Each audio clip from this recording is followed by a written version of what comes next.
E Jó já vivia essa realidade. Ele alcançou o topo do que um homem pode alcançar. Nos dias de hoje, irmãos, nós acreditamos que o topo que um homem pode alcançar é fama, é sucesso, é riqueza, são casas, carros, ostentação, estar nos melhores ambientes, no meio dos famosos, né? Ter casa, lugares muito requintados, muito valorizados, andar de jato, né? Para lá e para cá com seu jatinho particular. Nós vemos essa realidade dos sertanejos. Eles têm aviões, eles têm jatos, eles têm iates, eles têm carro, tudo do bom e do melhor eles têm. E para uma geração que está vindo depois da nossa, esse é o ápice do sucesso. Mas o que é que adianta um homem construir tudo isso? Imagina aí, um homem que tem um jato, que tem um iate, que tem uma Ferrari, que tem casa em vários lugares do mundo, e no final da sua vida ele morrer só. Será que valeu a pena? Não valeu a pena, né? Porque no final das contas, irmãos, é quem nós temos e não é o que nós temos. Porque quando morre, vai todo mundo para debaixo dos 7 palmos de terra. Vai o rico, vai o pobre vai num cemitério bem feio, o rico vai num cemitério bem bom, mas é o mesmo, né? É o mesmo resultado. Mas um homem que construiu uma família, que conseguiu manter um casamento, que teve filhos, viu os filhos de seus filhos, viveu longos dias e no final da sua vida, rodeado de amor, ele tem que partir, porque essa é a determinação de Deus, né? O pó voltará ao pó, mas é a mesma morte, morrer rodeado de família, de amor, do que morrer só e rico. Então vamos juntar aqui o melhor do que se pode ter, o melhor dos dois mundos. Qual é o melhor? É ter amor, ter família e ter também prosperidade, certo? Essa era a vida de Jó. Jó tinha 10 filhos, Jó tinha esposa, Jó tinha bens, Jó tinha animais, Jó tinha fama, tinha respeito, tinha reconhecimento e ele tinha o Senhor que lhe deu todas essas coisas. E certo dia, tudo isso foi tirado. A história de Jó tem muitos aspectos, é muito ensinamento, mas eu quero me ater a um aspecto hoje apenas. Um aspecto apenas, que é que ele perdeu todas essas coisas. E ele reconheceu que ele veio nu, ele não tinha nada, e que ele vai voltar nu, sem levar nada, e que o Senhor lhe deu todas aquelas coisas, e o Senhor tirou todas aquelas coisas. Bendito seja o nome do Senhor. Amém? Agora vamos nos colocar no lugar de Jó. Hoje é o Dia das Mães, certo? O sentido do Dia das Mães é que você tem filho ou filho. Sem isso você não seria mãe, você seria apenas uma mulher, né? Mas você passou para um outro nível, você gerou, Deus lhe deu essa oportunidade, você é mãe. E a missão que nós recebemos, a primeira missão do homem e da mulher com a sua família, antes da missão da igreja, antes da missão do ministério, é a missão da família. O primeiro pastoreio é a família, a primeira igreja é a família. A Bíblia diz e usa isso como critério: aquele que não dirige bem a sua casa não está apto para estar à frente da obra de Deus. Olha só a importância que Deus deu. Primeiro Deus instituiu Adão e Eva, depois instituiu a igreja. Primeiro a família, depois a igreja.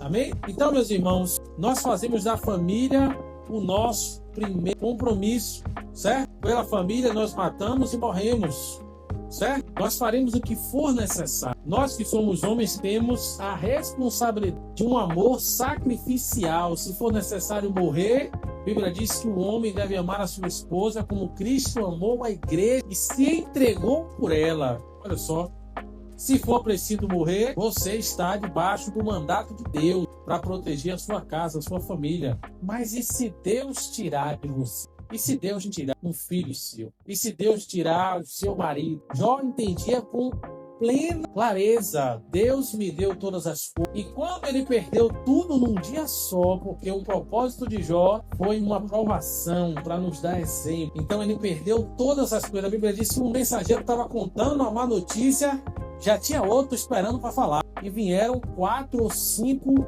trazendo as más notícias que ele perdeu tudo num dia só. Tudo num dia só. Ele perdeu os 10 filhos num dia só. Ele perdeu os bois, os camelos, as ovelhas, as jumentas, tudo num dia só. E ele entendeu diretamente. Ninguém disse a ele, ele disse: foi Deus que me deu e foi Deus que tirou. Bendito sejam os... Mas se eu e você fizer esta vida, né? Eu venho falando aqui dia de quarta, de vários aspectos da nossa vida, e na verdade nós vivemos uma vida em 3 áreas ao mesmo tempo. Nós vivemos na carne, nós temos essa matéria aqui que temos que dar conta. Todo dia você precisa comer, todo dia você precisa tomar banho, todo dia você precisa dormir. Você tem responsabilidades com o seu corpo, certo? Dentro do seu corpo mora a sua alma, que é quem você é. Os seus sentimentos, a sua sabedoria, o amor, o ódio, tudo que compõe você é a sua alma. O que você sabe, o que você acha que está certo, o que está errado, o que você sente, a dor, a alegria, o amor, o ódio, o perdão, o rancor, tudo isso compõe a sua alma. Essa é mais uma faceta da sua vida, mais uma área da sua vida. E existe também o seu espírito, que é a centelha de Deus que mora dentro de nós. É o que nos faz respirar, é o que nos faz estar vivo. A Bíblia diz que quando nós morremos, o pó voltará ao pó, a alma vai ser julgada por Deus, quem você é. Esse ser que mora dentro desse corpo vai ser julgado pelas suas escolhas. E o espírito, que é um fôlego, vai voltar a Deus que o deu. E aí nós vivemos então na carne, vivemos na alma e também vivemos no espírito. E nós precisamos de sabedoria divina para conseguir levar essa vida, irmãos, da maneira que Deus esperou, que Deus planejou para nós. Porque se nós não tivermos sabedoria, nós viveremos apenas na carne. A vida é apenas comer, beber, se alegrar, porque eu vou morrer, vai acabar tudo. A carne vai acabar. A alma vai ser julgada. Então a alma, o Senhor disse que nós precisamos ter saúde da nossa alma, e a principal característica de uma alma saudável é a alma que consegue perdoar. Porque a alma que perdoa recebe também o perdão de Deus. Pai nosso que está no céu, santificado seja o teu nome, venha a nós o vosso reino. Vamos lá, como é? Assim na terra como no céu. O pão nosso de cada dia dá-nos hoje. Perdoa as nossas dívidas, assim como, da maneira como, do mesmo jeito que nós perdoamos aqueles que têm nos ofendido. Olha só. O perdão é condicional. O amor de Deus é incondicional. Deus não escolhe quem amar. Ele amou todo mundo, e pelo mundo ele entregou seu Filho para que houvesse uma segunda chance de voltarmos a Ele. Mas para receber o perdão de Deus, nós temos que perdoar os nossos irmãos. A saúde da nossa alma depende de perdoar quem nos ofendeu. Não justifica. Deus não aceita. Deus, o nosso Pai, não aceita nós estarmos brigados com os nossos irmãos. Imagina que você é pai, você é mãe, você vai aceitar os seus filhos de mal com o outro, odiando, querendo matar o outro? Você não vai aceitar, você vai fazer de tudo para eles se reconciliarem. E é assim que Deus nos trata. A saúde da nossa alma depende do perdão. Depois que nós perdoamos, nós conseguimos receber o perdão de Deus, e Deus abre um caminho inteiro de delícias para nós, de oportunidades para nós. E o Espírito, irmão, ele se alimenta da presença de Deus. O Espírito tem fome de Deus. Não existe nada que preenche esse vazio. Não é riqueza, não são viagens, não são distrações, não são amor, não são alimentações exóticas. Nada preenche o espaço que é do tamanho de Deus. Amém? Então essas são as 3 áreas das nossas vidas que nós precisamos tomar conta. E aí, se nós não temos conhecimento de Deus, nós vamos mergulhar em uma dessas áreas e vamos esquecer as outras. E vamos fingir que as outras não existem. O que mais nós fazemos? Nós vivemos na carne, né? Todo dia nós acordamos, temos que trabalhar, temos que comer, temos que nos vestir, temos que responder a muitas expectativas humanas. E aí nós temos a nossa alma que está ali presa, abatida, sufocada, né? A gente não sabe nem falar o que sente. Essa é a nossa alma, e nós quase que 90% negligenciamos a nossa vida espiritual. Nós sufocamos essa parte da nossa vida, porque essa parte só se satisfaz com a presença de Deus, é ouvindo a voz de Deus, é aprendendo sobre Deus, é falando com Deus e ouvindo a resposta de Deus. E aí, irmão, se coloca agora no lugar de Jó. Deus lhe deu a oportunidade de ter uma família, casamento, de ter filhos, de ter bens, de ter um emprego, de ter tudo que você tem. Você pode achar que você não tem nada, mas não é verdade. A Bíblia diz que nu nós saímos do ventre de nossa mãe. Você está nu agora? Você está desabrigado agora? Você tem o que comer em casa? Não é a realidade de todos os seres humanos, mas a maior parte não está do jeito que saiu do ventre de sua mãe. Não é? Na sociedade, nós proibimos as pessoas viverem nuas no meio de nós, né? Ninguém está autorizado a andar pelado do jeito que nasceu no nosso meio. Mas eu quero que você entenda que o propósito da sua vida, o auge, o ápice da sua vida, não é as suas obras, não são os seus bens e até mesmo a sua família. Porque como nós vimos na vida de Jó, o Senhor pode levar a sua família. E é muito doloroso para nós ler isso aqui e pensar, nossa, Deus é tão malvado, Deus matou os 10 filhos de Jó. Irmãos, a morte para Deus não é como para nós. A Bíblia nos criou como seres eternos. Para Deus nós não morremos. Não morremos. Nós passamos para uma outra fase. A nossa alma ela não foi extinta quando nós morremos. E eu posso lhe provar isso no livro de Jó, quando Deus restitui tudo que Jó perdeu. A Bíblia diz que Deus restituiu em dobro todas as coisas que Jó tinha. Aí você vai ver no final do livro que ele tinha 7.000 ovelhas, ele teve 14. Ele tinha 500 juntas de boi, ele teve 1.000 juntas de boi. Mas quando chega na parte dos filhos, ele não teve o dobro de filhos, irmãos. Olha só, depois você leia isso, você vê como é interessante. Ele não teve agora 14 filhos, o Senhor restituiu os 10 filhos que ele tinha, ou melhor, não teve 20 filhos, que é o dobro, né?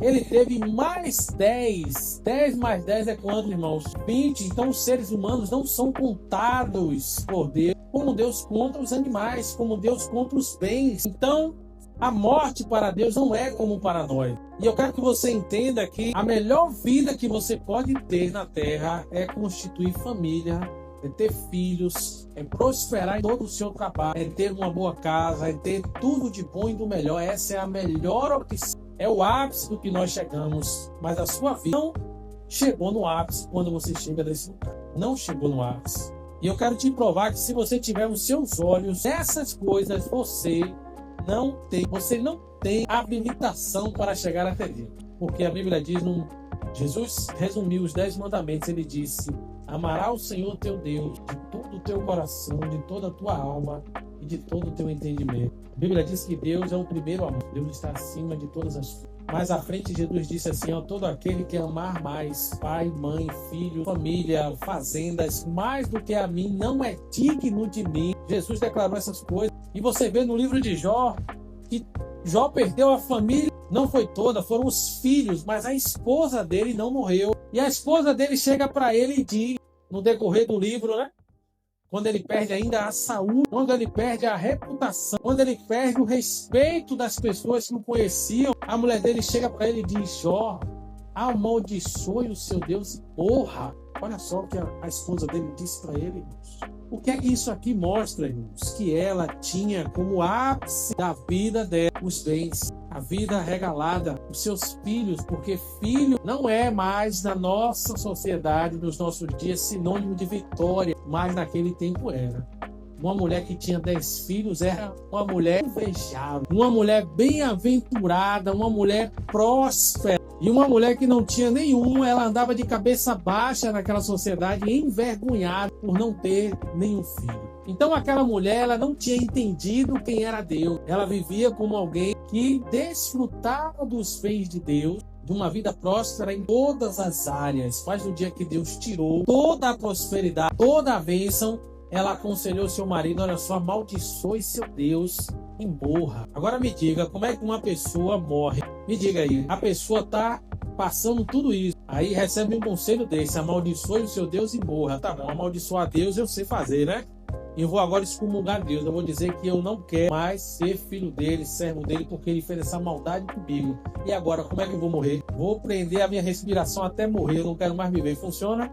Vou me concentrar aqui até eu morrer. É assim que morre, irmãos? Como é que morre? Você tem que se ferir de tal forma que seja o fim. Você tem que cometer suicídio para você acabar a sua vida no momento que você quer. Esse foi o conselho. Não tinha Deus. Vocês estão entendendo o que eu estou falando? Alguém que desfrutou de uma vida inteira com Deus, mas ela não tinha Deus. Ela tinha as bênçãos de Deus. Então ela aconselhou a Jó amaldiçoar Deus e cometer suicídio. Morra, amaldiçoe Deus e morra. Amaldiçoe Deus e acabe com a sua vida, que ela não vale mais a pena ser vivida. A sua vida é apenas vergonha e sofrimento. Acabe com a sua vida. Esse foi o conselho de uma mulher que viveu todo o tempo do lado de um homem que conhecia Deus, mas ela não se esforçou, ela não se interessou em conhecer Deus.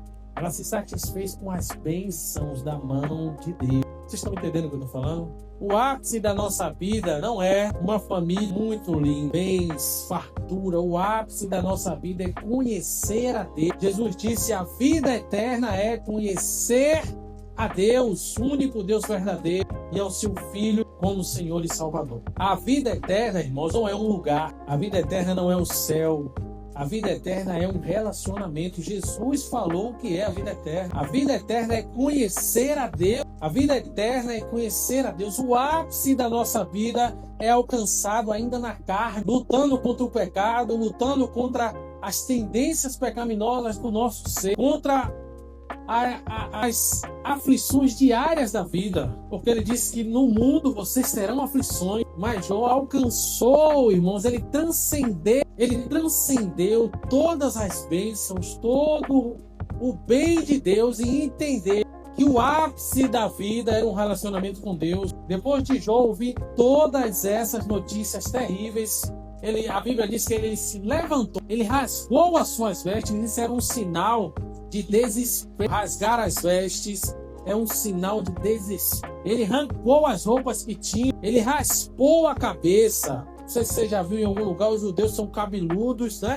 Ele não era judeu, mas aquele povo daquela época que vivia no deserto, eles não são carecas, eles não fazem a barba, eles são cabeludos, eles são barbudos.